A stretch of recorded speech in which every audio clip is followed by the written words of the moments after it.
where the turf meets the surf, down at old Elmar. Take a plane, take a train, take a car.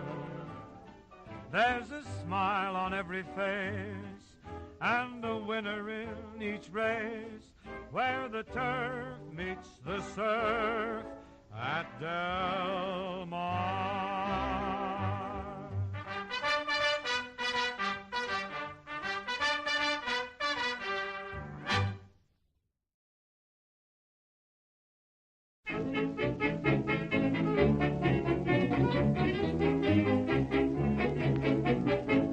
I know a fat old policeman, he's always on our street.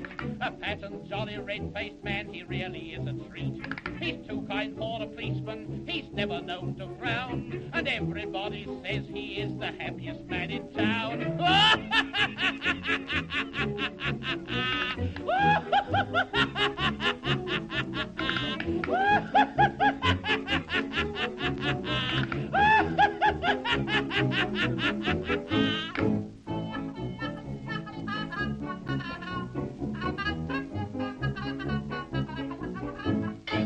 Upon point duty, he laughs upon his beat. He laughs at everybody when he's walking in the street. He never can stop laughing, he says he's never tried. But once he did arrest a man and laughed until he cried.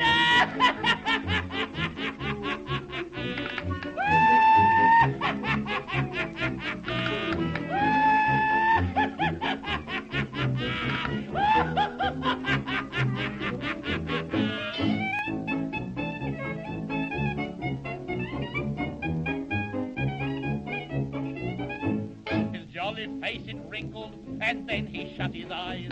He opened his great mouth, it was a wondrous size. He said, I must arrest you, he didn't know what for, and then he started laughing until he cracked his jaw.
Sorry, I better start that again. Was I muted? I had muted on my keyboard.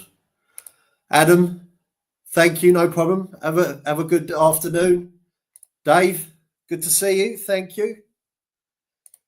Tindu, as always, the main man. Thank you for coming, sir. And Maureen. Okay, who else? I've resolved it, Dave. It was muted on my keyboard. Can you hear me now? Is everything all good? Hello, Delilah. Good to see you. Okay. Janie. It's Janie. I got you there. Hello there. Right, okay, excellent. You can hear me. Right, let's go. So, greet the chat as normal. Got my wrenches in here. Like I say, if any problems, okay, you're my problem solvers. You know what to do. Good stuff. Right. So here we go. So today's live. It's about the racetrack gangs. It's based in the United Kingdom. So I'm going to play a slow sort of little intro for you all, because I know for a lot of my audience in the United States, just to give an idea. But yes, it's based, starting off around in the 1920s. This is going to be sort of a book based. What I will say is that if you're in the chat, feel free to talk amongst yourselves. if you have a question, fire the question in and I'll answer it at a break point. Otherwise, what I do recommend, you can put your laptop, your tablet, your phone on the side and just kick back and listen. As I say, it's going to be a lot me reading, okay? So what I'm going to do now is, this is for all of you. If you just want to digest this, just so you've got an idea, you've got a vision in your head of the time period and what I'll be covering.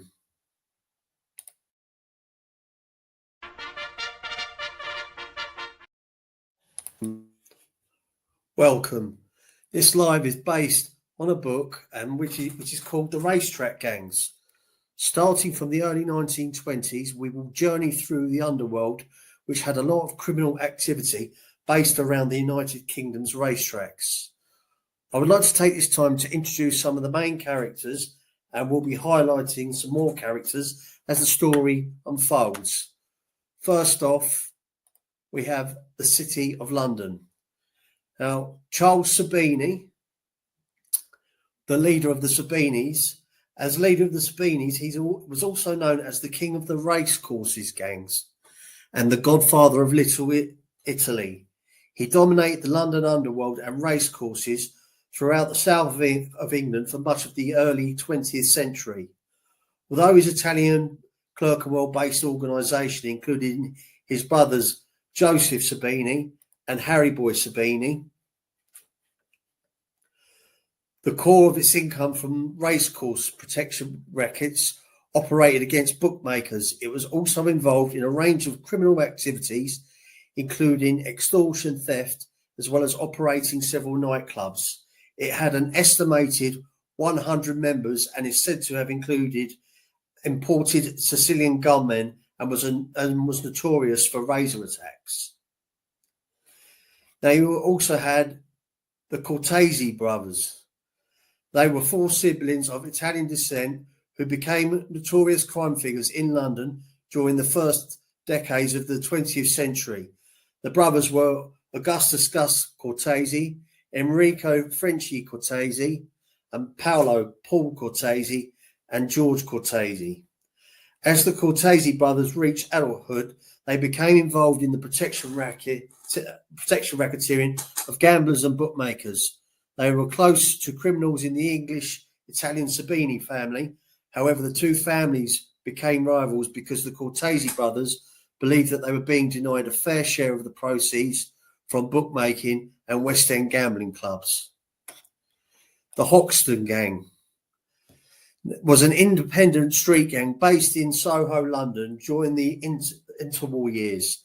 There were only several West End gangs which fought against Charles Darby Sabini and the Italian mob, specifically over control of gambling clubs. The leader of the Hoxton mob was called Jimmy Spinks. He was then great uncle of Lenny McLean, who was the governor and known as Britain's hardest man. Now for the city of Birmingham. The Birmingham Street Gang, whose power extended from the north of England to London's underworld between the 1910s and 1930s. William Billy Kimber from Aston in Birmingham, a brass caster by trade, was head of the Birmingham Boys, with gangs in Toxteth and Leeds, and controlled racecourses in the Midlands and the North for several years. Kimber was probably the biggest organised crime boss in the UK. He set up a secondary base in Islington, North London, to concentrate on the racetracks in the south of England. Now for the horse racing courses. Aintree Racecourse is a racecourse in Aintree, metropolitan borough of Sefton, Merseyside, England, bordering the city of Liverpool. The racecourse is the venue for the Grand National Steeplechase, which takes place annually in April over 3 days. Aintree also holds meetings in May, October, November and December. Epsom Downs. Now, Epsom is a Grade 1 racecourse in the hilly area near Epsom in Surrey, England, which is used for thoroughbred horse racing. The Downs referred to in the name part of the North Downs. The racecourse is between Epsom, Tadworth and Langley Vale, as it is in a public area. people can watch the Derby for free, and this meant for the Derby used to be the most attended sporting event of the year. Chepstow Racecourse is a thoroughbred horse racing course located just north of the town of Chepstow in Monmouth, Wales, near the southern end of the Wye Valley and close to the border with England. Goodwood Racecourse. Now, this is a horse racing course track 5 miles north of Chichester, West Sussex, in England, controlled by the family of the Duke of Richmond, whose seat is nearby Goodwood House. It hosts the annual Glorious Goodwood meeting in late July and early August, which is one of the highlights of the British flat racing calendar.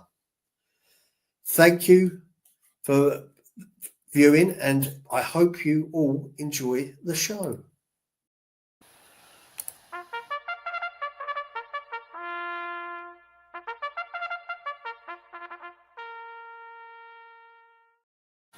Right, everyone, just to let you know, they were some of the horse racing courses that I've covered. They're the main ones. I will mention ones as I'll go through reading. So what I'm going to get cracking now. As I say, fire any questions in, but just hang out in the chat or just kick back and listen. Suzanne, no worries. Thank you for coming. Brilliant. Right, here we go.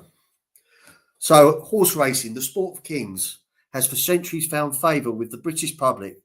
There was a lull during the First World War for obvious reasons, but at the war's conclusion, there were racecourses to be found all over England: Aintree, Epsom, Greenford, Newmarket, Goodwood, and Lewes. They slowly came back into operation. They were soon flooded with punters eager to watch the racing, steeplechasing, and point to points. Every meeting had at least 5 or 6 races each day, and despite the pandemic known as the Spanish flu, which swept across the world, that claimed, as I say, nearly 50 million lives. So that was pretty much the collapse of the world. And also as well, the fact that the unemployment was about to hit an all-time high. Ordinary folk wanted to forget the 4 terrible years of the war and enjoy themselves. So 500,000 copies of the racing editions of evening papers, as well as 100,000 copies of Sporting Life, were sold daily to cater for the needs of the 4 million people who bet every week. No doubt about it, racing was big business, contributing heavily to the economy in the form of saddlers, blacksmiths, and veterinary surgeons, plus the farmers who supplied for the forage and for the horses. In addition, huge profits from betting by post telegrams and telephone were generated at the post office. On-course betting was permitted, off-course was not at this time. A gentleman could place a bet by telephone to his bookmaker from his London club, but thanks to the Street Betting Act of 1906, those less fortunate relied on unlawful street bookmakers.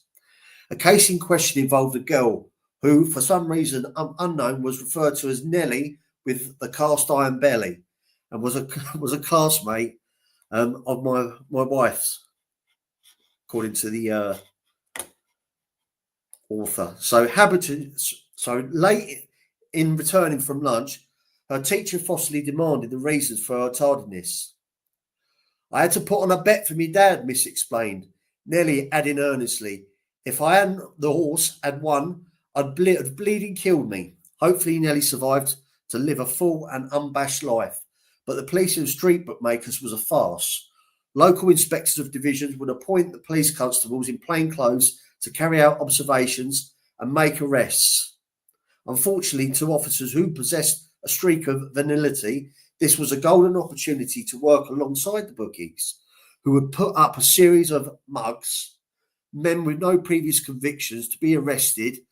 Thanks to their clean records, they would be fined a risible amount at court, which would then be paid by the bookie.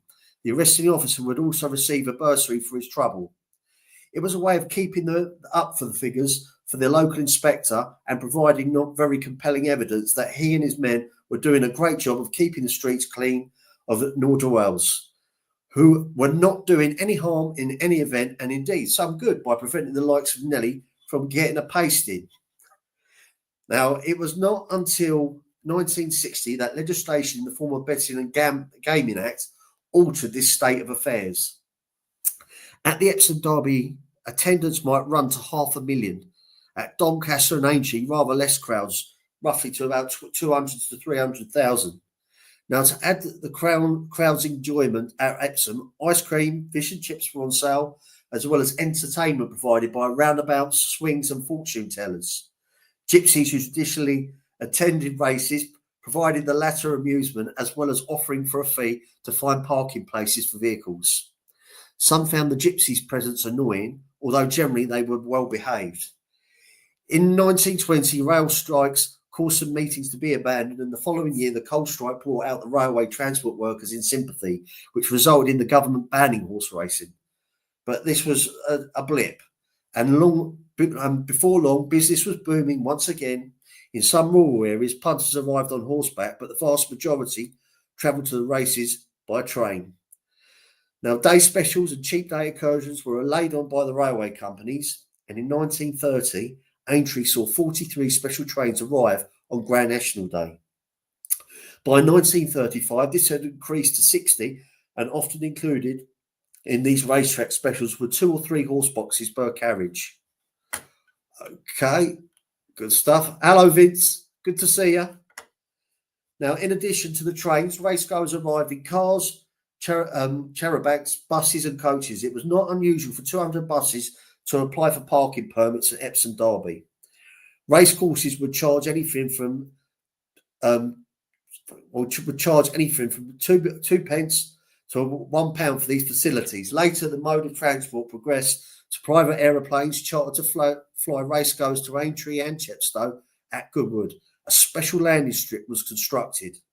It is estimated that between the two world wars, the turnover in racing circles amounted to around 500 million. Now, tipsters abandoned at racetracks. I'd had a word with the owner this morning, Governor, many of whom were worthless, although some were actually cheeky enough to offer to place the punters cash for them. Some, in an attempt, provided authenticity for their tips, which would purport to be stable boys or former jockeys. Some could be relied upon to dress themselves accordingly. However, Raz Prince Monolulu was probably the most famous, especially for his cry, "I've got a horse!" occasionally alternated with black man for luck.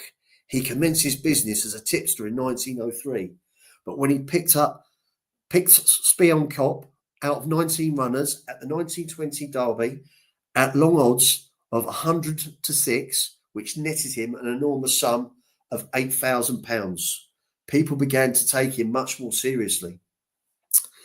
In the midst of the carnival atmosphere, tic-tac men ostentatiously signalled their information to the bookies in order to lay off heavy bets or even up the betting, and the punters flooded in, and so did the large number of criminals who mingled with them on the trains at the races.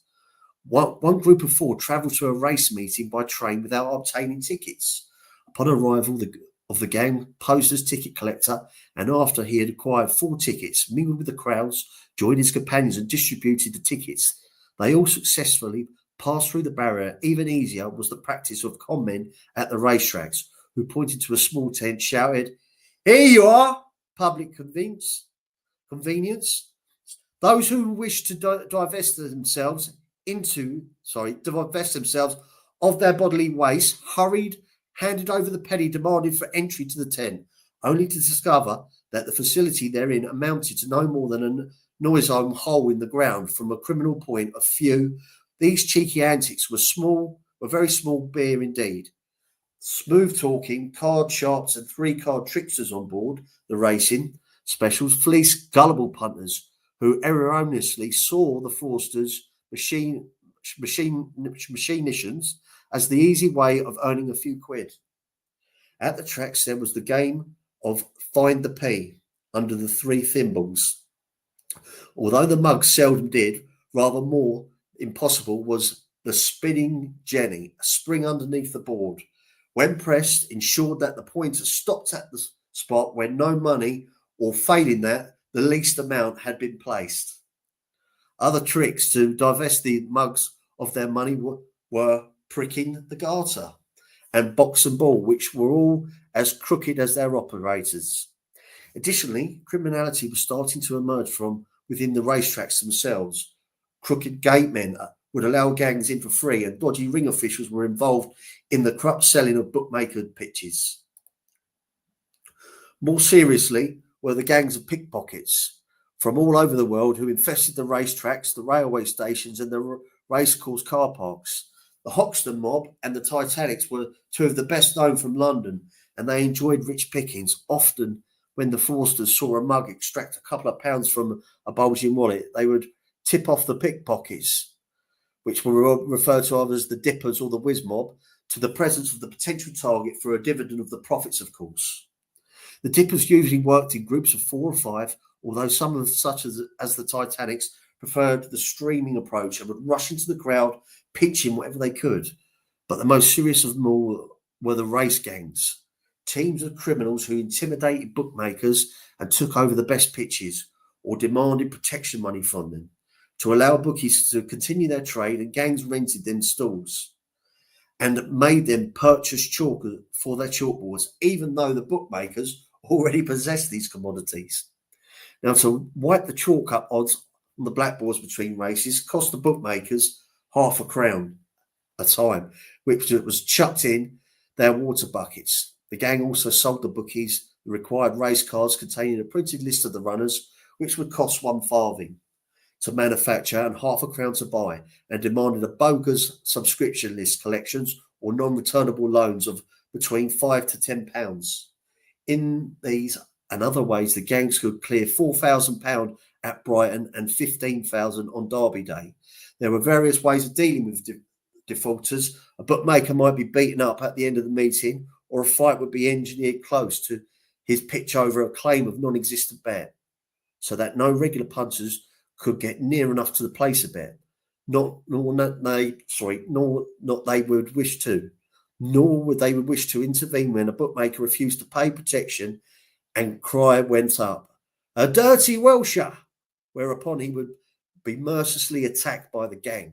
Now, the bookmakers appealed to the rival gangs for protection, and so the scene was set for an internecine warfare to focus on the bookmakers' attention. Gangsters held open their jackets to reveal hammers thrust into their waistbands. If the implied threat failed to work, bookmakers' stands were trashed, their owners attacked, and their money stolen. Hammers were just one weapon. Iron bars, bottles, hatchets, coshes, knives, and cutthroat razors were others. Testifying in court against an aggressor was considered to be highly inadvisable. But upsets at racetracks were nothing new. There was an optimistic report in the Surrey's Globe newspaper, 7th of July 1898, which described Lingfield Park as having a racecourse police of its own, made up of Metropolitan Police pensioners and Army Reserve men, in the belief that they would work in perfect harmony with the Surrey County Constabulary. When not required at Lingfield, they would be in much demand at Windsor and Gatwick racetracks. Now, 1 year later, on the 7th of July 1899, the attention of the racecourses police at the Lingfield meeting was drawn to the behaviour of a bookmaker who gave his name as John Smith. It's possible that this may not have been true, and who, after welshing on bets, attempted to escape from the ring. George Hewitt of the racecourse police detained him after a violent struggle and forced Smith to cough up the money owed to his clients. Now, there was a disturbance and a bottle stands were trashed. Okay. And their owners attacked and their money stolen. Yeah. Okay. So a bottle of glass was thrown at Hewitt and his companions, although no injuries were inflicted. Smith was allowed to go on his way. How you doing, Coltrane? But when the officials left the park to go home and entered on the footway on their way to the railway station, they were confronted by a mob who had armed themselves with bottles as well as stakes torn from a fence. Smith, in the front row and armed with a rail, hit Walter Colburn, one of the racecourse police officers, knocking him to the ground. He then tried to hit Police Constable Hornet of the Surrey Constabulary with a heavy post. Hornet managed to evade the blow, but then Smith used the same post to hit George Hewitt. A terrific blow across his head, causing deep lacerations and knocking him unconscious. In the middle of all this excitement, Smith managed to escape, but he was arrested a week later in London's Newington Causeway, having in the meantime divested himself of the moustache had adorned his upper lip at the time of the assaults. Believing this time to have been sufficient to make a case of mistaken identity, Smith put up an alibi where he first appeared at Oxted Police. Hello, Joe Delamora. Hello, Yankees for life. Chris Trott. Good to see you all. But the next remand, he decided that his defence might be more trouble than it was worth and discarded it.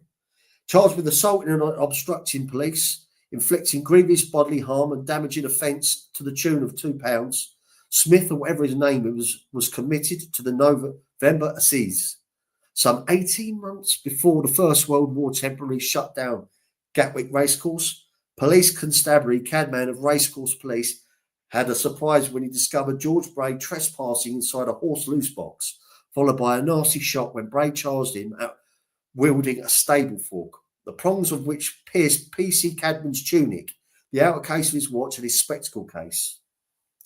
The bench at Reigate Police Court took a dim view of the matters, and on the 26th of May 1913, and sent Bray to a hard labour for 1 month. Now, known criminals could be refused admission to the enclosures, but at courses on common land, Epsom and Doncaster were two prime examples. The closures were only partially fenced off, as early as 1903 at Epsom, Darby. How you doing, surviving together? Now, the executive engaged the following to ensure that order and comfort to the public to attend the meeting: 14 detectives, 15 more detectives from Scotland Yard, 7 police inspectors and 9 police sergeants, as well as what was described as 76 police and a supernumerary contingent of specially selected men from the Army Reserve and the Corps of Commissionaries. Now, it seemed the executive took their duty seriously, since the workforce was committed to maintaining order and excluding bad characters. In addition, they intended to have a sizable number of the Surrey Constabulary in attendance. At Epsom Racetrack, no organisation had jurisdiction over bookmakers, pitches, and although the members of the Grandstand Committee were still buying up the Downs in 1925 to obtain control, these sites were gold mines for the gangs, who made the bookmakers pay heavily for the purpose of making a book. By the 1920s, there were 14,625 bookmakers in business. Now, there might, of course, have been a few more whose details were not recorded, who would be charged as much as 50% of their earnings by the gangs. Now, by 1925, the situation was so bad that no bookmaker could operate unless he paid up a minimum of £25 per day. In return, his protectors could be relied to frighten away punters possessing winning tickets, which they confiscated, and welshing thus became a commonplace. In other cases, but gangs might completely take over the bookmakers' stands, and a variation on the particular theme was practiced by a gang among known as the Lightning Bookmakers. 4 smartly dressed men would take up a position between 2 well-known and respectable bookies, and while the horse officials were otherwise engaged, the men would jump up and offer 2 points over the market prices. Punters, especially inexperienced ones, would rush to them and hand over substantial sums of money to get longer odds, and that was the last they saw of their money. The Lightning Bookmakers. Now, they might... No. Yes. Okay, now they might have been detected because due to the traffic congestion caused by vehicles leaving the racetracks, someone at Scotland Yard came up with the bright idea of putting up balloons, an airship and an aeroplane to report on confusion down below. It was a good idea which should have worked, but it didn't. And due to the lack of radio, those Argonauts of the air had to land before passing any information, by which time the traffic would have sorted itself out, and the Lightning Bookmakers would be several counties away. Matters would not improve until 1934, when a Scotland Yard autogyro was launched, from which the observer could transmit useful information by the means of Morse's key strapped to his leg. And by this time, with regard to the racetrack gang wars, it was a case of too little, too late. Hello, Deborah. thank you for coming. Cinnamon Girl too, good to see you. Now, so that was an unhappy scenario of the racetracks. Epsom and Ascot were considered the most lawless. In the 1920s, racing costs increased considerably during this period, and payments for the attendance of police as well as gatemen and paddock supervisors rose significantly, as did the cost of entertainment tax. Advertising and income tax schedules A and D. Now, horse racing income started to drop during the 1920s. This was put down to the general strike, the betting tax, and just plain bad luck. Now, although it was seldom mentioned, and at the time the proliferation of gangs was also a contributory factor. That's hard for me to say.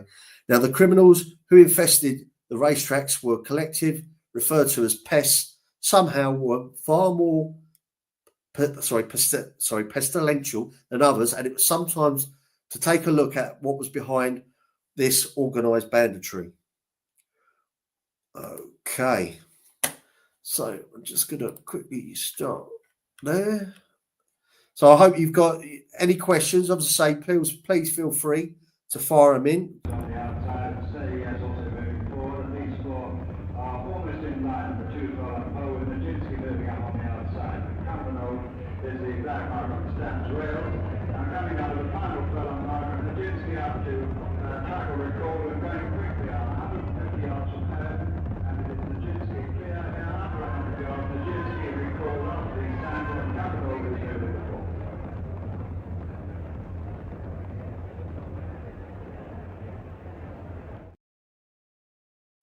Okay. Hello, Chris Chalk. Tommy, no problem. Good to see you, sir. Right. The main contenders. Now, Billy Kimber is first, mainly because of the two chief contenders. It appears that he was the best and the first to become involved in the gang warfare. Now, Aston, near Bordersley, Birmingham, is the home of Aston Villa Football Club. And the area developed during the 19th century was a mixture of workers, housing, small factories and shops. Nearby larger factories gave the area its industrial character. The River Thames water provided power for the mills, and water from artisan wells helped establish breweries. It was a tough area. Infant mortality rates were high. And born in 1882, good-looking, smartly dressed Kimber grew up amongst the gangs of the area. He became a member of a group known as the Peaky Blinders.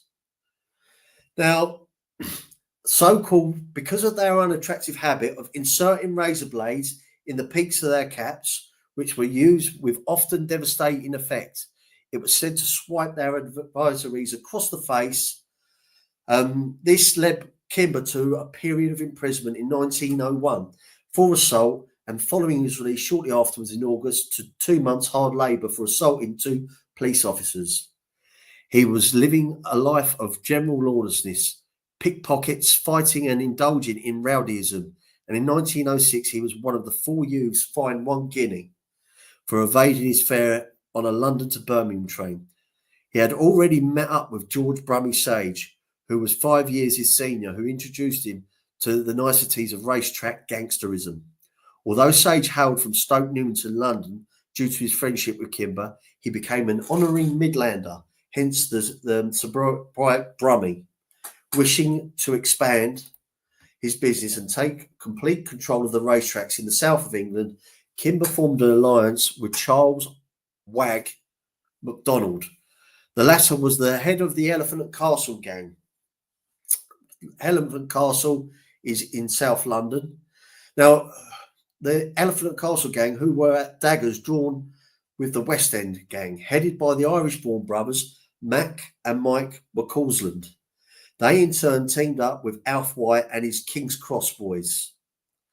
Hostilities opened in 1909 when 2 of the Elephant gang attacked 2 King's Cross bookies. That was followed on the 10th of July 1910 in Berwick Street, Soho. Now, when the members of the Elephant gang, which included Kimber and Henry Byfield, suddenly encountered the McCausland brothers, one of whom was heard to say, "There's Byfield." Mike McCausland pulled out a revolver and fired 4 shots. Ooh.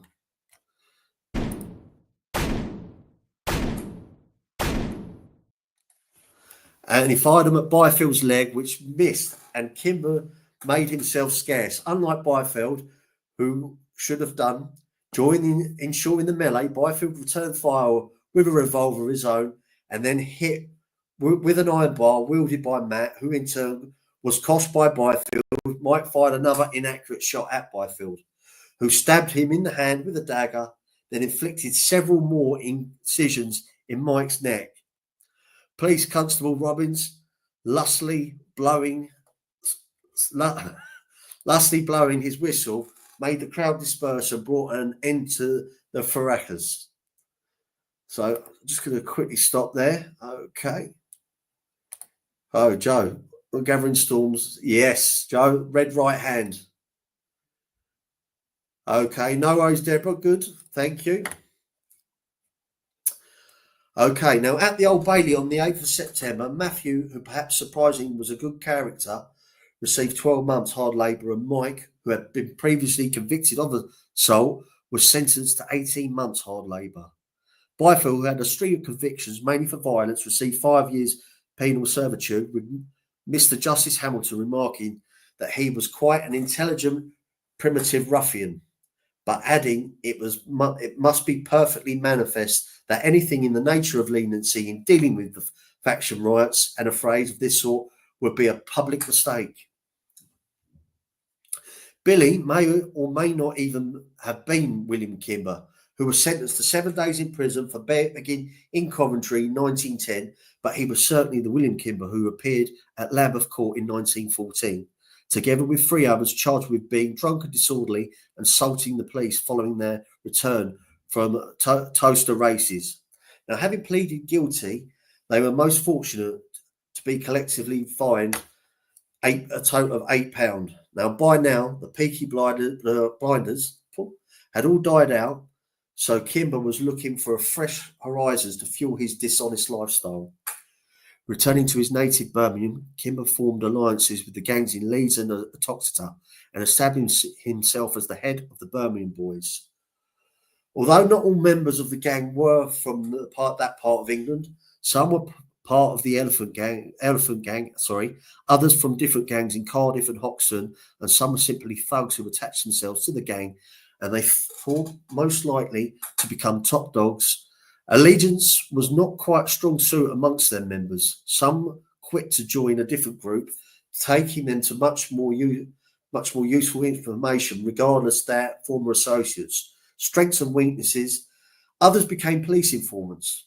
Boo. And others were some who were dropped out following a prison sentence or through a lack of interest.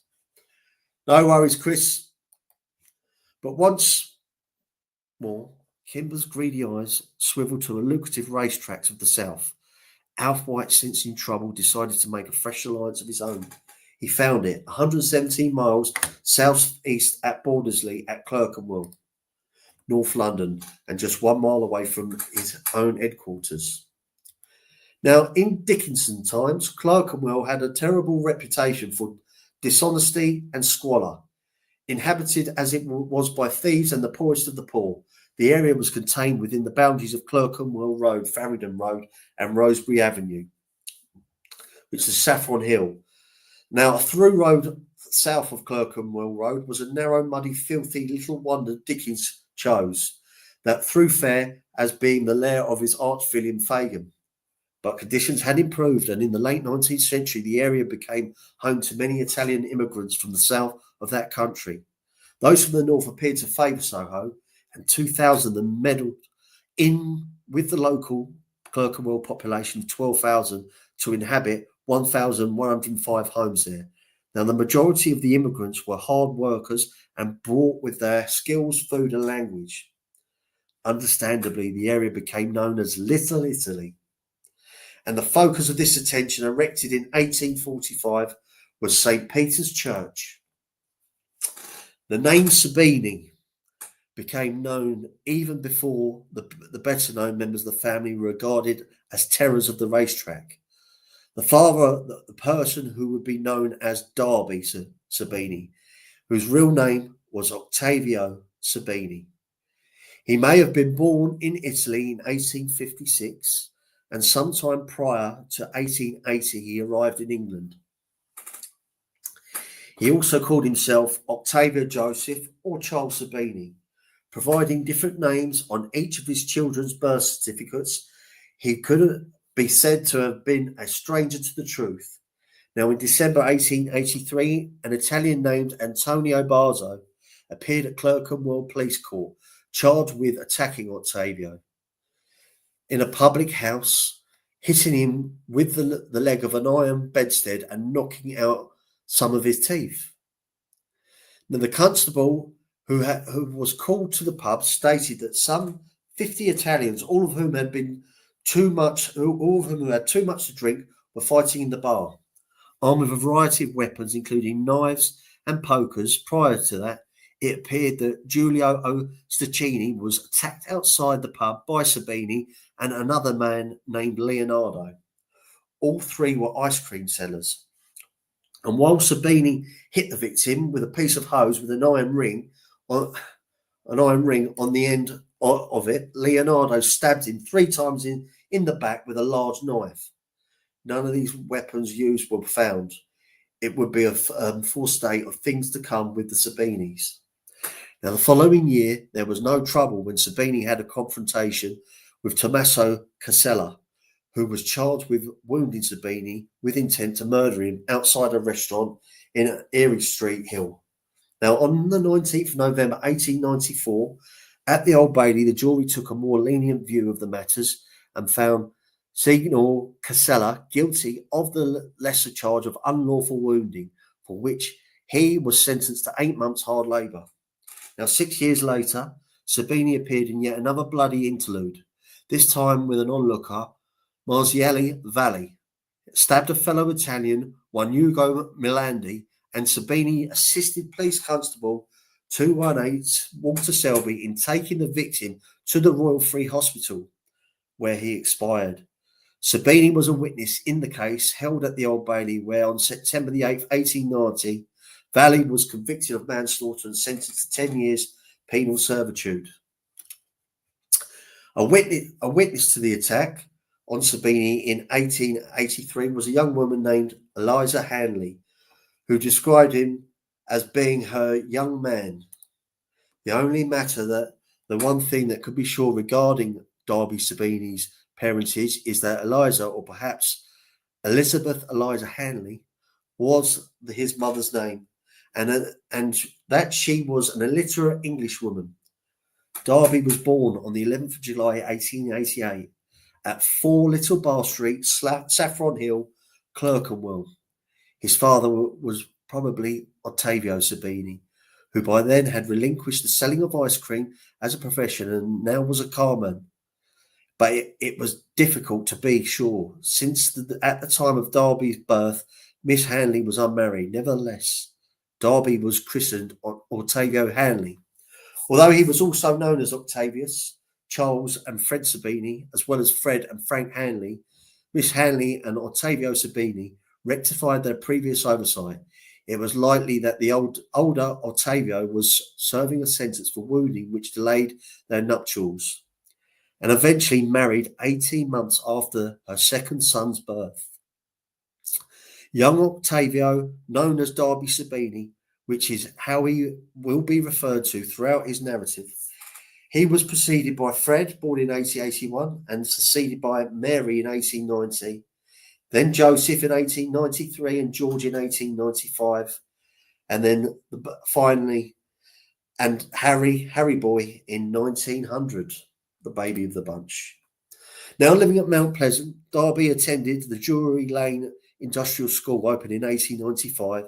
This was the institution designed for 200 boys and girls who were considered neglected or at risk of becoming delinquents.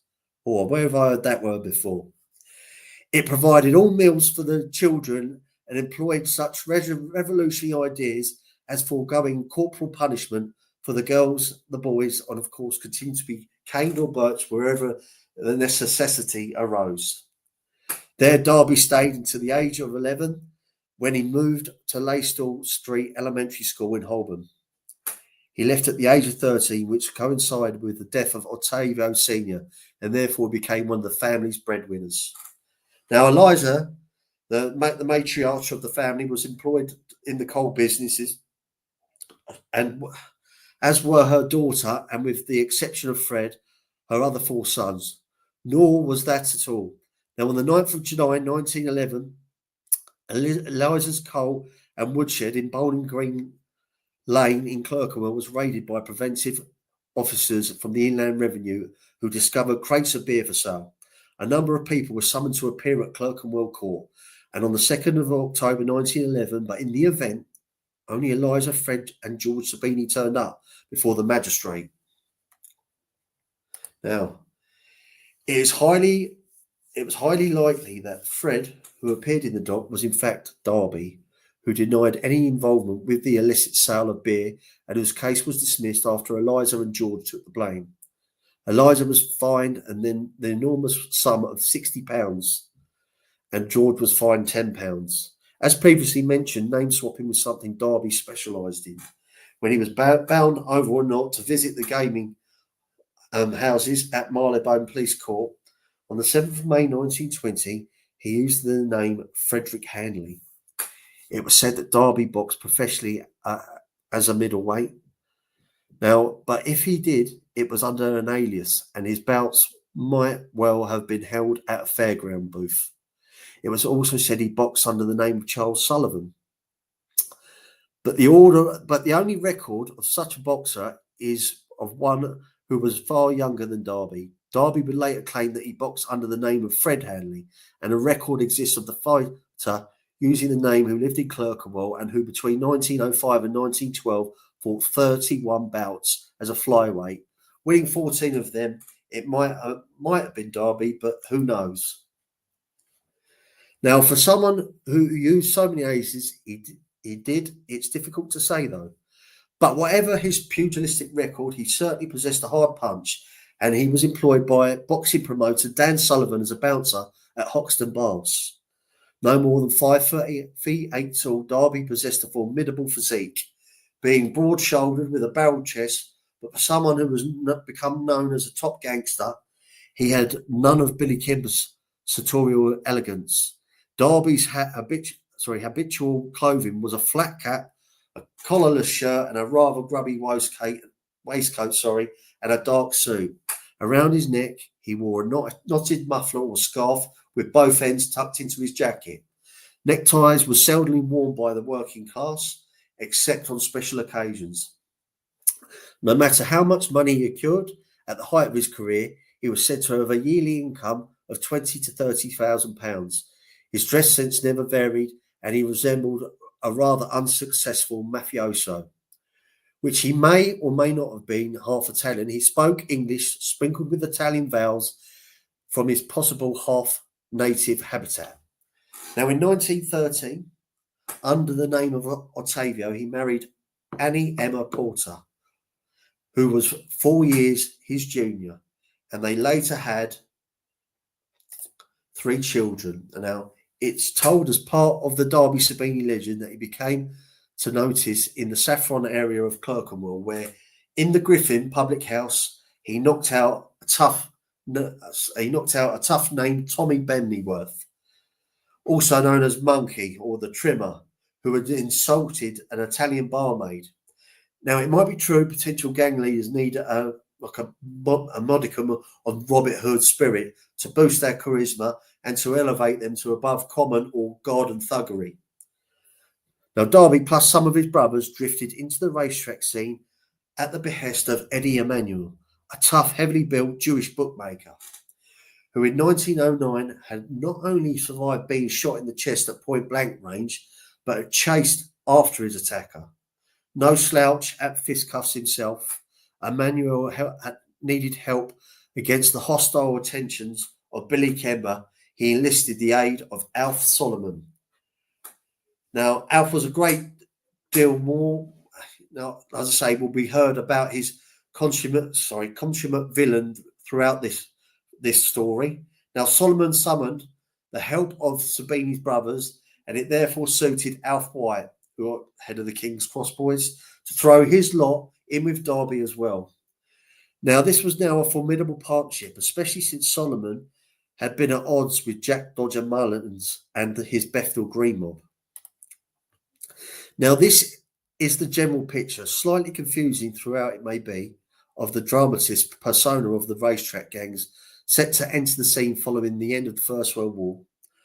Although in the main pages of the following space will be given to them, as I say, for those who accompanied and fought with them.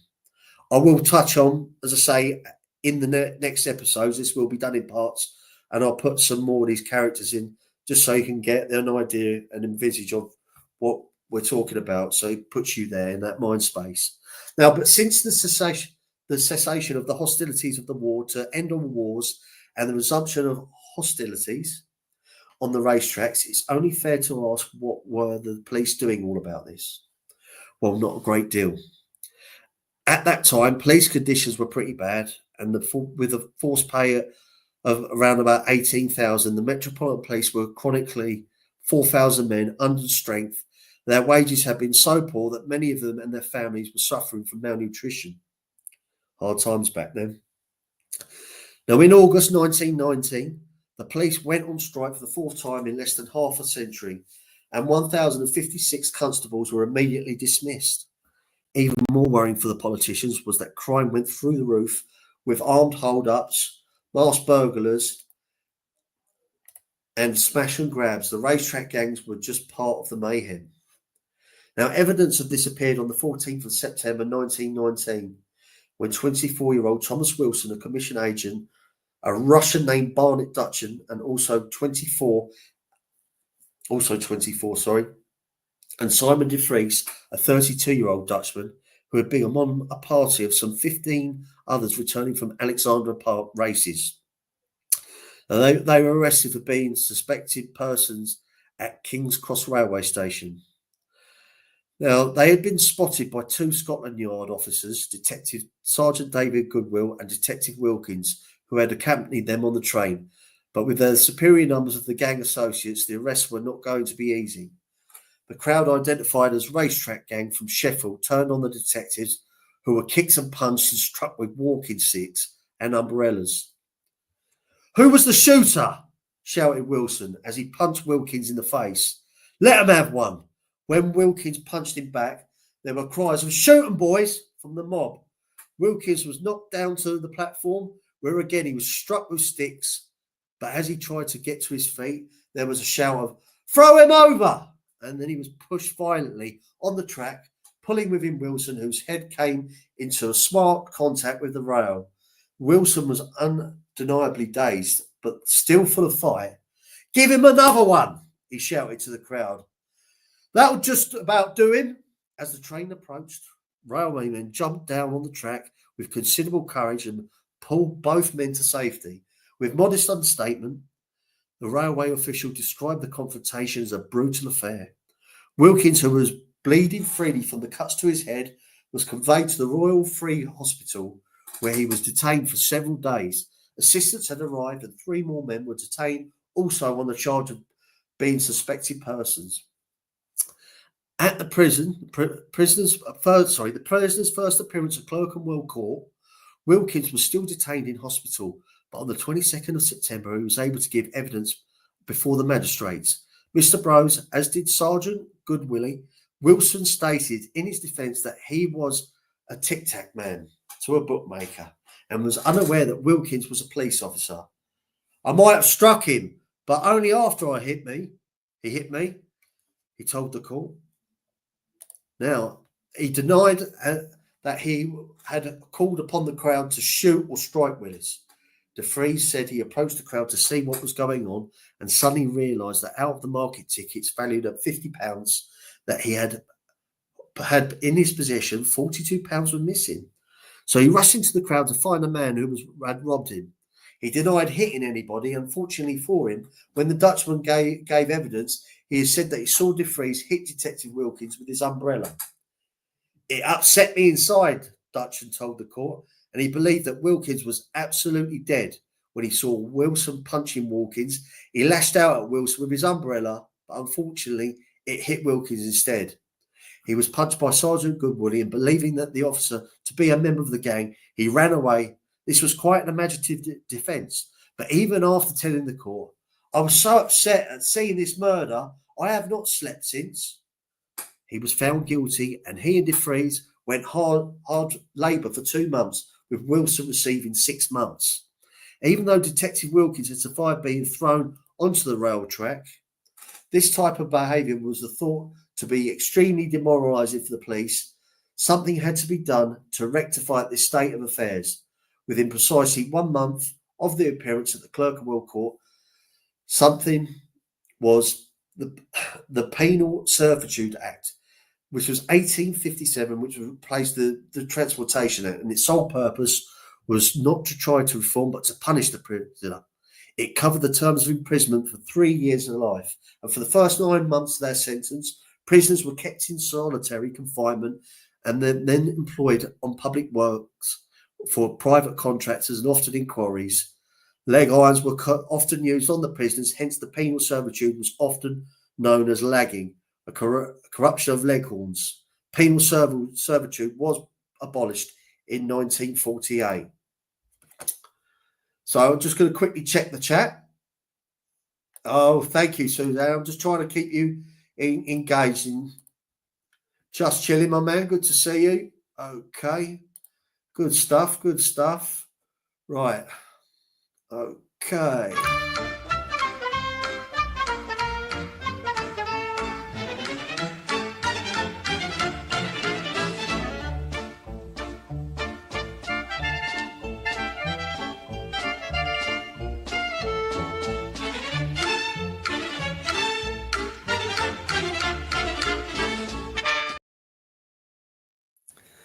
Okay, right. The Flying Squad. Fred Wensley was by any stretch of imagination, it was a remarkable copper. Copper police officer, for those that don't know. Having joined the Metropolitan Police in 1887, much of the first 25 years of his 42 years service was spent in London's East End, where he nailed strips of bicycle tyre onto the soles of his boots in an unsuccessful effort to creep up on and apprehend Jack the Ripper. Arrested a double murderer whilst he was off duty and went on to arrest murderers by the dozen, robbers by the score, and burglars and receivers in their hundreds. By the time he was promoted to Chief Inspector, he had smashed up the gangs who had terrorised East London. Now, the Bessarabians and the Oddisons and the Vendettas survived the siege of Sydney Street and had been punched, kicked, clubbed, shot and stabbed at, and on one auspicious occasion whipped. At the time of promotion, he had been commended on 242 occasions. Now, when the first King's Police Medal was struck in 1909, it was awarded to Wensley. He was appointed MBE and later advanced to OBE. But this is the most important point. Wensley was a brilliant thief taker and moreover completely unorthodox. There was never any question of obeying the strict rules which then governed the Metropolitan Police of requesting permission from the superintendents of divisions to enter their area to make arrests, of the handing over of prisoners which they had committed offences in the area other than his own. He and his men went out in disguise, usually covered wagons, to follow thieves anywhere, and after that they had been observed stealing property. He let them continue on their way until they had led him and his men to their receivers, whereupon the detectives would step straight in, arrest the thieves and the receivers, and recover the stolen goods.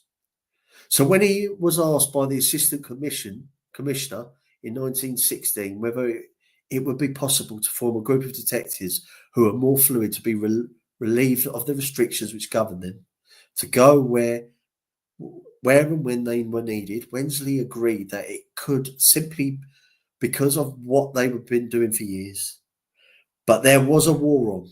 It would take another 3 years, by which time Wensley had been promoted to the rank of superintendent, for his concept to be realised.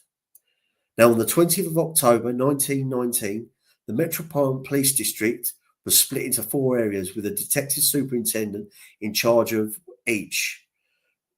Now, 2 days later, 2 horse-drawn wagons leased from the Great Western Railway emerged from Scotland Yard and clip-clopped into Whitehall, indistinguishable from the thousands of the other wagons in the capital.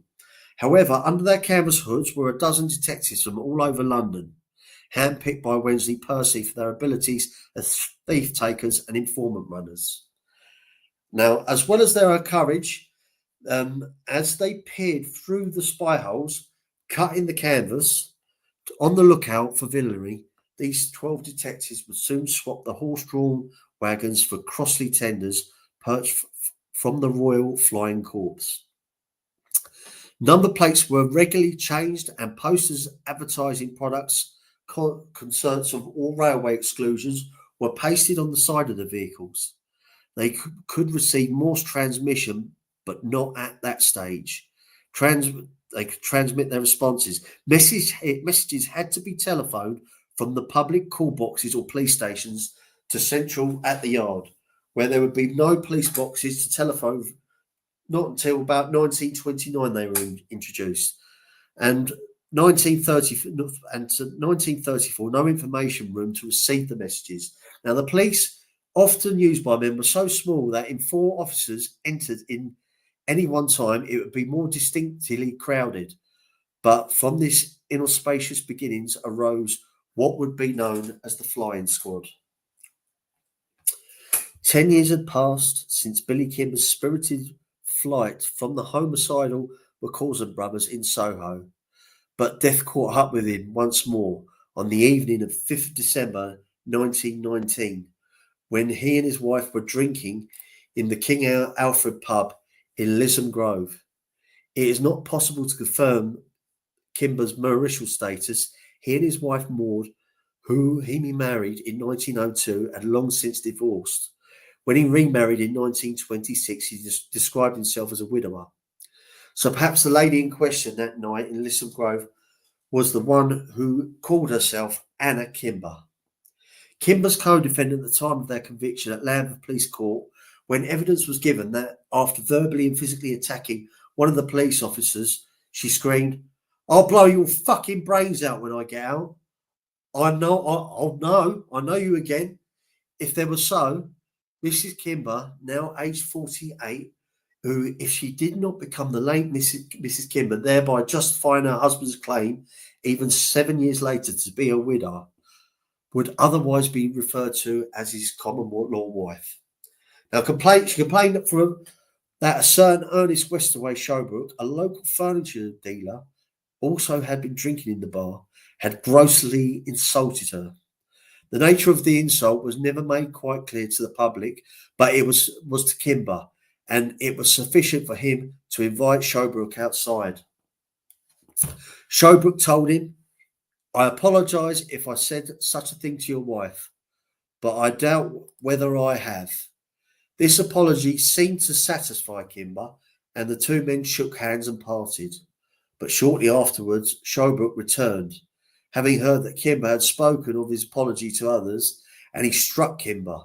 In what he described as self-defence, Kimber pushed his adversary away, who fell striking his head against the wall within the pavement, fracturing his skull. And although he was conveyed to the Marylebone Infirmary, he died there 8 days later due to the extensive damage to his brain.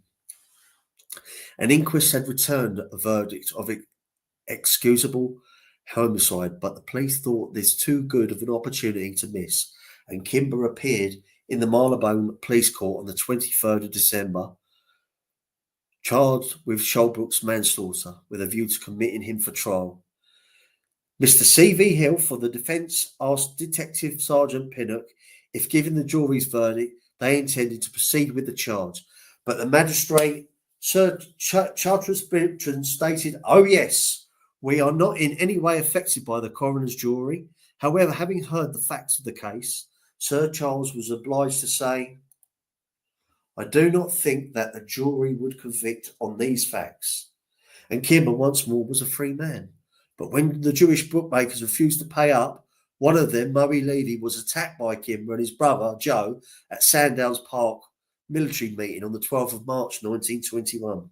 And they were all bound over to keep the peace. Joe was 3 years younger than his brother, and he went on as an accomplished pickpocket, and between 1902 and 1906 notched up 7 convictions for larceny from the person or loitering with intent to do so, incurring sentences of imprisonment of between 1 and 6 months. And with or without hard labour, the Kimber brothers were not only the Birmingham hardnuts to cause trouble at Sandal Park that day. Thomas Samuel John Armstrong, a 47-year-old bookmaker from Birmingham, was also there, and he'd been looking for trouble. First, he attacked Abraham Joel. This was witnessed by Joel's brother-in-law, Samuel, who thought with his friend, 52-year-old Philip Jacobs, a Whitechapel bookmaker, tried to separate the two men. Joel was knocked to the ground by Armstrong and kicked. And then Jacobs went on to assist his friend Armstrong, struck him on the head with the racetrack's gangster's favourite tool, a hammer. Now Jacobs fell to the ground, hitting his head on a stone. The attack was also witnessed by another bookmaker named Morris Foreman. Although he stated that the blow was struck by Armstrong wielding field glasses, additionally Foreman had said that Armstrong surrounded him with 4 or 5 other tough guys and demanded money from him. And because he said, "I was afraid for my life," he handed over £2. But when Jacobs attended another race meeting at Goodwood on the 30th of July, he became unwell and died at Guy's Hospital the same day as a result of apoplexy and Bright's disease, possibly aggravated by the blow on the head. Now, the inquest was opened at Southwark's Coroner's Court on the 1st of August, and Jacobs' widow told the court, "Everybody knows Armstrong. He's a big and desperate man. My husband told me that after he'd been assaulted, Armstrong said to him, 'I'm very sorry, Phil, I didn't know it was you.'" Now, at present, I have no knowledge of the man Armstrong, Detective Inspector Webber told the court, but there was those who did, having given evidence. Foreman was threatened by men outside the coroner's court, which prompted him to ask for police protection. Inspector Webber lost no time in identifying the killer, and when Armstrong was detained at Birmingham's police station, he said, "I know I had a fight with 2 men in the small ring at Sandown on that day, and I know I hit one of them and knocked him down. I didn't hit him with a hammer, because if I had, I would have killed him then, wouldn't I? I had been drinking all that day and I didn't know what I did. I got laid out at Brighton after the last meeting there, and they nearly did me in. I was unconscious and was in Brighton Hospital for 2 or 3 days." Now, he appeared at Tower Bridge Police Court charged with the willful murder of Jacobs on the 3rd of August, but on his next appearance, 8 days later, the murder charge was dropped and a charge of manslaughter was substituted. He committed to the Old Bailey, but despite the compelling evidence, Armstrong denied hitting Jacobs on the 9th of September and was acquitted. However, matters were hotting up, and 11 days after the attack on Levy and Jacobs on the 23rd of March 1921 at Greenford Park Trotting Track, elements from the Elephant Gang and George Brummy Sage's amalgamation with the Kentish Town mob under the direction of Billy Kimber were waiting for Darby Sabini to arrive. It has been mentioned previously how gang members could fall out, and what happened next was a classic example of it. Fred Gilbert's professional boxing career, comprising 68 bouts between 1909 and 1990, came to an abrupt halt after he was jailed that year after a racecourse riot. He had been affiliated to the West End Gang and Alf White's King's Cross Boys, and the amalgamation between them and the Sabinis was solid. But Gilbert hated Jews, and when the Sabinis joined up with Eddie Emanuel and Alf Solomon, Gilbert's allegiance changed quite sharply in favour of Billy Kimber. Joe Sabini had patriotically enlisted in the army in March 1916, seeing active service with the British Expeditionary Force and the Royal Welsh Fusiliers before he was wounded while serving in France. Invalided out with the character Sisters Good, he was awarded a weekly pension. So whilst it was Joe's brother Darby, whom the Kentish town mob was seeking it, was Joe they spotted first. And he was attacked by a crowd wielding clubs and bottles. But then Darby arrived. Now he would later say that an unknown benefactor threw a revolver of him. Although this was extremely unlikely, it was known that he inadvertently carried a revolver with him. No worries, Suzanne. Thank you for coming. Yeah, Joe, Sweeney Todd. Good stuff. Now, in any case, he fired a shot in the air, bang, then another into the ground, bang. As Inspector's Heaps ran up, he saw Darby waving a revolver at the crowd from left to right, shouting, "Oh, shoot! Shoot the bastard!" shouted one of the crowd as Darby started to run backwards. A police sergeant flung his arms around him, and the inspector shouted at Darby, "Drop the weapon." It was a fraught moment. Men were hitting Darby with bottles and pieces of wood, and one of them shouted, "I'll murder him." Now, there was a struggle to relieve Darby of the revolver, but it was eventually taken from him by a constable. Two men in particular, Sandy Rice and Fred Gilbert, were urging the crowd to attack Darby, shouting, "Come on now, we've got him on the run. Let's go for the bastard." The police are frightened of us. Both men adopting fighting attitudes. When arrested, when Gilbert shouting, "I'll kill the lot, the police included." It was slightly amazing. Even the weight of the evidence, with Gilbert saying he was knocked down and Rice improbably saying that he had gone to Darby's assistance, the charges of disturbing the peace were dismissed in court. Now, meanwhile, in an effort to calm the inflamed situation, Darby had been hustled away to the Greenford police station, where he was charged with shooting at persons unknown. He replied, "I had that revolver given to me today when I looked like I was getting murdered. I didn't know who. About 20 of those Birmingham racecourse pests got hold of me. I did not shoot at anyone. I did it to frighten them." When he appeared at Ealing Police Court, the police stated that Darby had been in fear of his life and that they had saved him. This might have been true. It's also possible that the money changed hands because of the charge of shooting the persons unknown was dismissed. Now, although Darby was later fined £10 of being in possession of a firearm without certificate, but before it happened, while Darby was remanded on his own reconnaissance of £200, two certies of £100 each, and waited to appear on the 26th at court on the 26th of March, Robert Harvey, one of the Birmingham boys, was one of two men slashed at London Bridge Station. He had been accused of welshing at Greenford. It appeared to be a tit-for-tat reprisal for the attack on Darby. The very next day, Billy Kimber arrived at Darby's house, which he rented for a sum of £2 per week. And at 70 College Street, Walter Beresford, a distinctly dodgy bookmaker, had promoted the meeting between Darby and Kimber. Ostensibly, in an effort to pour oil on troubled waters. In fact, the motives were far more self-serving, since in his own words, he wanted to push out the low-class Birmingham men. A large number of people attended what was described as a merry party at Darby's house. At 10 p.m, the women left. But about midnight, the singing and laughter stopped. Half a dozen men emerged from the house, appearing to eject one of their number, but the man it was Kimber. Struggled free and got back inside. The fracas was due to the fact that the negotiations appeared to have broken down. Kimber's idea was that the Sabinis should relinquish their hold on racecourses at Ascot, Epsom. Darby's counter-proposal was that Kimber and his gang should go straight back to Birmingham. Moments later, a shot was heard. There was a shouting, the door again opened, and Kimber was ejected unconsciously into the roadway.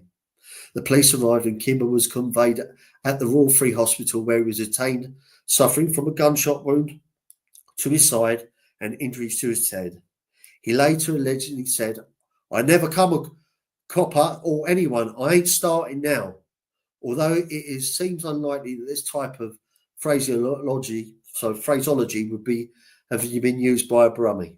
On March the 28th at 2:45 p.m, Al Sullivan walked into King's Cross Police Station, where he saw Divisional Detective Inspector William Smith and said, "I hear you're making inquiries about that Kimber who was shot in the street this morning." Smith replied, "Yes, The man is now detained in the Royal Free Hospital, Gray's Inn Road, suffering from a bullet wound. I wish to tell you about it, said Solomon, who was asked if he wanted his statement to be taken down in writing. I do, said Solomon. It was me that shot him. It was an accident. His statement was to the effect that Kimber had been drunk, had threatened Solomon with a revolver, and that during the struggle which ensued, the gun went off. Charged with the shooting, Kimber with intent, causing him grievously bodily harm, Solomon made a brief appearance at the court before being granted bail. Since there was nothing against his character, in the sum of £20 on the 5th of March at Clerkenwell Court, Mr. Barker appeared on behalf of the Commissioner of the Police and told the magistrate, Mr. Ross, although the case is a serious one, the evidence I have is of the slenderest, and such as it is, comes from the witness of whom I would be put in the box. The fact that on the March 27th, there seemed to have been a drunken orgy at a house in Collier Street, King's Cross. It ended in Kimber being shot. Kimber now refuses absolutely to say anything about the occurrence, and I shall have to ask for a remand for him to appear if he will say anything when he gets out. Nevertheless, Solomon was committed to the Old Bailey, where on the 27th of April 1921 he was discharged after Mr. Justice Darling told the jury, in the absence of the evidence, I must decide there is no case against the defendant.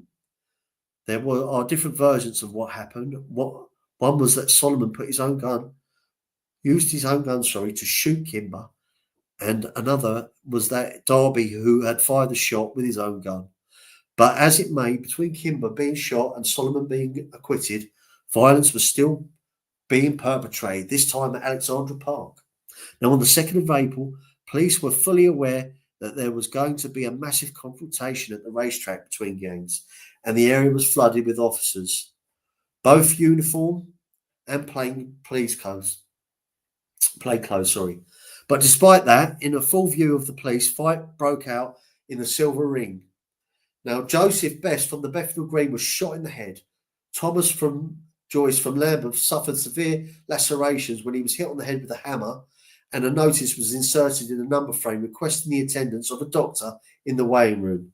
Mr. Davies, a friend of Bess, said that they were standing with race cars in their hands watching the numbers board and ticking off runners when men approached saying, "You're two of them," whereupon he was kicked and Bess was shot.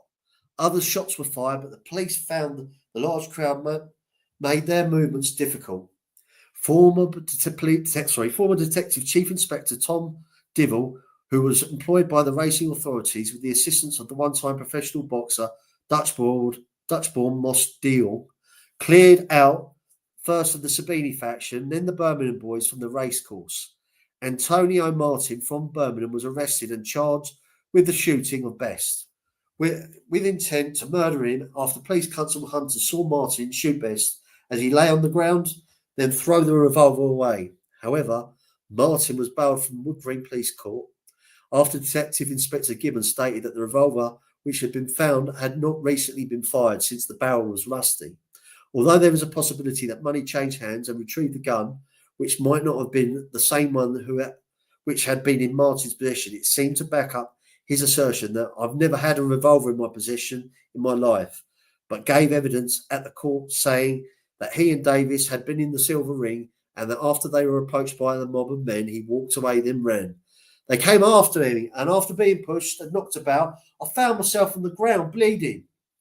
He added that he had heard a loud report. Answering Mr. Keyes for the defence, Best said that he was not a frequenter of racecourses. He had never seen Martin in his life. He had no grudge against him, and as far as he knew, Martin had no grudge against them. Although the defence suggested that the case was one of mistaken identity, Martin was committed to the Old Bailey for trial. After Best refused to identify Martin as his assailant, there was the same depressing outcome. Before Mr. Justice Shearman on the 5th of July, Martin was acquitted of all charges. Now, the court did not hear the whole story because Best was being less than frank. A taxi driver, he had arrived to a convey, Darby, from the grounds. Now, when Kimber's mentor, George Brummy Sage, went to attack Darby, Best stepped in and Sage knocked him to the ground. And as he lay there, Martin, a Birmingham Bay enforcer, stepped in and shot him. that was if that was indeed the case, then Darby did nothing to help Best. Now, as well as Alexandra Park, trouble was brewing at Kempton Park Racecourse on Easter Monday, 1921. But on that occasion, the flying squad nipped it neatly in the bud. Detective Sergeant Selby had kept John Carpenter, a 47-year-old fruiterer, William Barney Cook, a fishmonger, age 45, and a 41-year-old greengrocer, George Moss, under observation, and they were all described as being men of large stature, and saw them approach several bookmakers and demand money with menaces. When one demurred, Cook brandished a hammer in his face, whereupon the bookmaker handed over the cash from his satchel. This was repeated at the stands of other bookmakers, some of whom gave the men money. When they were arrested, Moss had an empty beer bottle in his possession. But when Detective Sergeant Tongue asked the bookmakers to give evidence at Felton Police Court, not only did they all refuse, saying they were too frightened of the consequences if they did so, but they all refused to give their correct names and addresses. Now, to the prisoners, all of whom pleaded not guilty to being suspected persons, gave evidence with a Cook stating that he was the number runner and only went to the bookmakers to collect his wages. Mr. Knight, who prosecuted in this case, told the bench that he would like them to hear from a police officer about the blackmailing and bullying that was going on at the racecourses. Step forward, Detective Inspector Gross, who told the bench. This so-called number running, or what follows from what is a very serious matter at the present time. Serious disturbances have arisen on various racecourses in connection with it. A number of men have been banded themselves together and called themselves number runners and used this as a means of blackmailing bookmakers whose lives were endangered. And if they did not pay, and not only them, but innocent racegoers. If a man was big enough and bully enough, the bookmaker must pay up and dare not come forward to prosecute. The Commissioner of Police had been compelled to take action in this matter. Now the bench dished out hard labour, 12 months to Moss, the one-time leader of the Elephant Gang, and known as the Denzians of South London as Mad Mossy, and 3 months each to Carpenter and Cook. Now within weeks, the Birmingham boys beat up Jewish bookmakers in the Silver Ring at Bath, and on the 20th of April, two groups, one from Birmingham and one from King's Cross, left Southampton Arms at Mornington Crescent tube station, and an argument commenced at a nearby coffee stall. A fight broke out, a shot was fired, when three of the men tried to escape in a taxi, and an enterprising constable jumped up to the taxi's footboard and directed the driver to the Albany police station, where three passengers were detained. Now, one of them had found to be in possession of a bludgeon made out of German grenade affixed to a short stick. Now, later, 7 of the men's associates arrived at the police station in a taxi was a common tactic. Now, to bluster demand to know on what grounds their associates were being held and demanded their release, all done in an attempt to display that they and not the police were in charge. However, in this case, their plan backfired, because whilst they were inside making their bellicose representations, an officer found a loaded revolver on the taxi seat, which resulted in their being detained rather long than they might have expected. Now, in 1921, David Levy, a Bethnal Green bookmaker, was arrested at Epsom in possession of a revolver and ammunition, together with his brother Moses, and both were sentenced to 3 months' imprisonment. Being Sabini's associate, it's highly likely that they were fingered by one of the opposing factions. It was a common practice for the rival gang member to be jocularly clapped on the back, leaving the telltale chalk mark on the jack. Now, a sure sign of any detective so inclined that this was somewhat worth nicking. Others considered worth nicking were 5 men who travelled down from Birmingham in the hope and expectation of attending the Derby, but who neglected to pay the train fare required. They appeared at Willesden Police Court, and for what on the face it appeared to be a fairly trivial offence, they were all remanded in custody, and it was a mild piece of excitement that day, the Derby. A big thrill was Steve Donoghue, with the first of 3 consecutive wins, romping home on the humorist at odds of 6-1, presenting the winner of £6,450. A feat which was about to be eclipsed by acts of utter barbarity.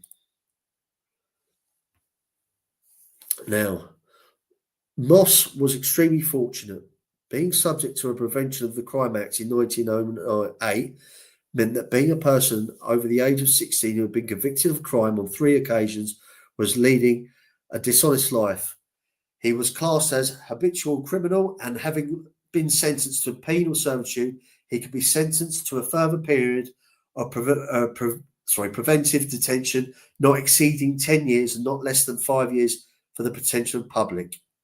Right, I'm going to leave that there. As I said, this is going to be in parts. I'll take that away. I won't wait a week for this. I'm going to do. I'll get onto this because I want to try and keep it fresh in our heads. So no problem at all. Thank you, Joe Delamore. I appreciate that. I don't know who's still here, so I'd like to catch up. Hello there, Cinnamon Girl. Thank you. As I say, it's been quite a bit. I'll leave it there because obviously I'm going at quite a fast pace and getting a lot in. Any questions, anyone? Is there anything that anyone's not sure about? Please fire it in the chat.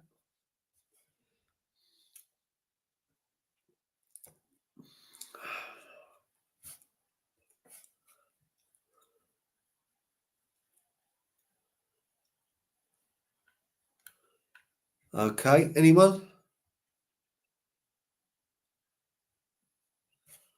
Okay, we've still got seven of us watching.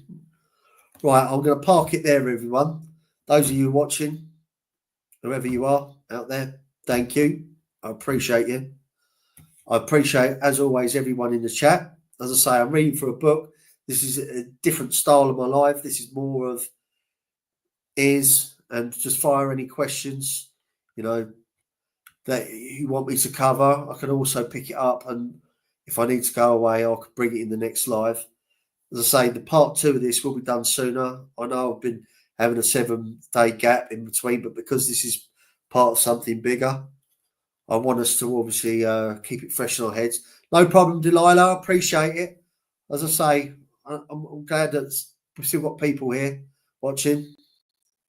If there's anyone about. Well done, Paulie. Sorry if I missed you, my man. Thank you, sir. Good man. Thank you for coming. Okay. I'll tell you what I'm going to do now. Just in case there's anyone out there. Don't think anyone will. But that's in the chat. If anyone wants to pop up, I'll wait a couple of minutes and ask me some questions regarding it. It's, as I say, this is quite a longer live than normal. I'll do that.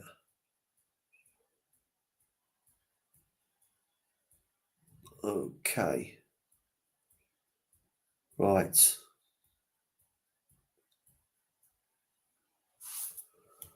Okie doke. No worries, Joe. Good stuff, Suzanne. Thank you, Just Chilling. Good stuff. Maureen. Yep, surviving together. Chris Trock. Good stuff. Deborah. Good. Tommy Stiggs. Tingo. Adam. Yankees for life. Co-train. Vince. Good to see you, sir. JD. Dave T. Right. CG2. Let's go.